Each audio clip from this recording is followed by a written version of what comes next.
Now, I already looked at the Rat 7 on my channel, and that was the highest end of the rat series of, well, mice. I guess they're rats if you want to be really technical about it. See, rat kind of like that. So that is the highest end from this series. So now we're going to have a look at the Rat 3, which is the value rat mouse. So the first thing that stands out about the Rat 3 is it lacks some of the customization options of the Rat 7. It also is a lower DPI sensor, so it is a 3200 DPI sensor. So let's have a look at what else SATEC has to say for this particular gaming mouse. Okay, 3200 DPI, we got that. Next we have low friction PTFE slick feet. All right, so what I normally call slippy pads, they're calling slick feet. I guess either one of those terms will do. And we have a gold-plated USB connector to make sure that you've always got good contact. It's going to be corrosion resistant, all that good stuff. Okay, so 400 to 3200 DPI in 400 DPI steps. I like that. It's quite a bit finer than some of the other gaming mice that I've seen out there. Acceleration up to 10 Gs. Pulling rate is dynamic up to 500 Hertz.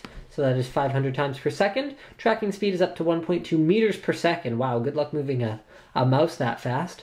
Okay, everything else here is fairly straightforward. Okay, LED colors are red, blue, and purple for each mode. All right, cool, nothing on this side. On the other side, we see, oh yeah, we already looked at this. Remap programmable buttons and create custom macros with the powerful ST software. Okay, that's something I didn't see before.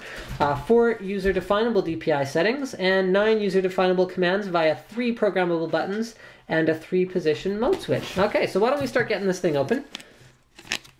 If I can figure out how to open the box. I had a lot of trouble with the Rat 7, as I recall. So there's actually 4 mice in the Rat series. There's the 3, the 5, the 7 and the 9, so they've conveniently built themselves in enough room to do an entire upgraded series called the 4, 6, 8, and 10, I guess.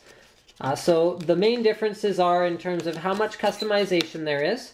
Okay, so the Rat 7, you can change almost every dimension of the mouse even.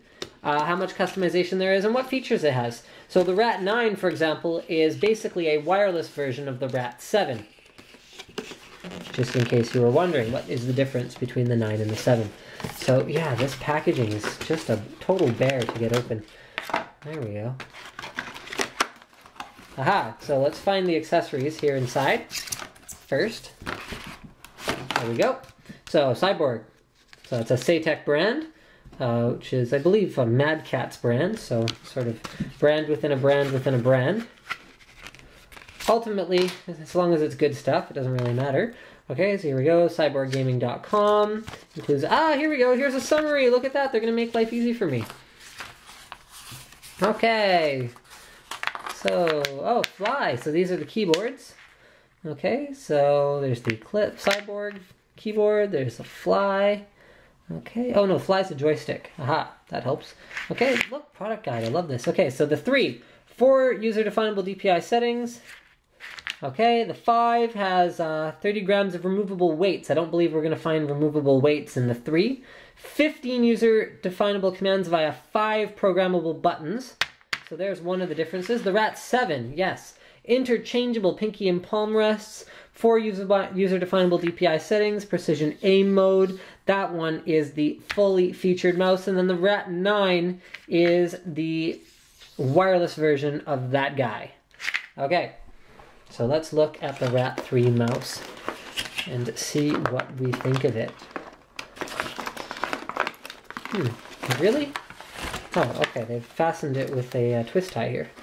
I was like, why can't this come out? And then I realized why it can't come out. So I've completely trashed the packaging now. Alright, so let's see what we can adjust. Oh, it looks like we do have some adjustments. We have more customizability than I had originally thought. So here we go, let's have a closer look at this guy. First of all, we've got the hex key right here. So that one is to slide this back and forth. Okay. Next, we have a hex key over here. And that one, how does that move it? Guess I'll have to figure this out off camera.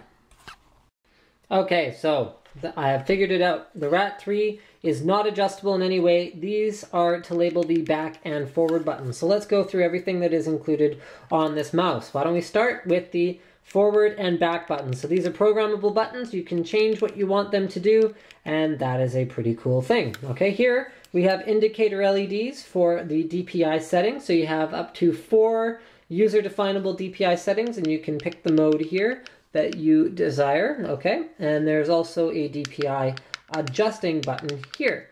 Okay, this is rapid fire. This is your right click, which is not rapid fire. Okay, over here on the other side, you have no buttons. Now, unlike the higher end mice, the Rat 3 does not include like a metal plate on the bottom. It is a fully plastic design. You do have a, oh yeah, you have a middle click as well as a mouse wheel. Should show you that. This is just for show as far as I can tell. It's kind of like a cool, like cooling pipe looking thing that's built right into the mouse. Now it's quite, even though it looks like there's kind of pieces missing and it might not be comfortable, it actually fits quite nicely into like a claw type grip. And the thing about that particular grip is it's pretty flexible. You can use a small mouse, whether you have small hands or big hands. You should be able to hold the Rat 3 fairly comfortably for gaming. So there's your laser sensor on the bottom. And I forget how many DPI it is. A 3200 DPI laser sensor. It's actually labeled right there, good for me. And there are your slippy pads on the bottom of the mouse, including a very large one over your thumb, because that's probably where you're going to be putting a lot of pressure if you hold a mouse anything like the way that I do. So thank you for checking out my unboxing of the Rat 3. Don't forget to subscribe to Linus Tech Tips for more unboxings and other computer and gaming style videos with me. There's your gold-plated USB connector. Look at that, it even has a little Cyborg logo on it.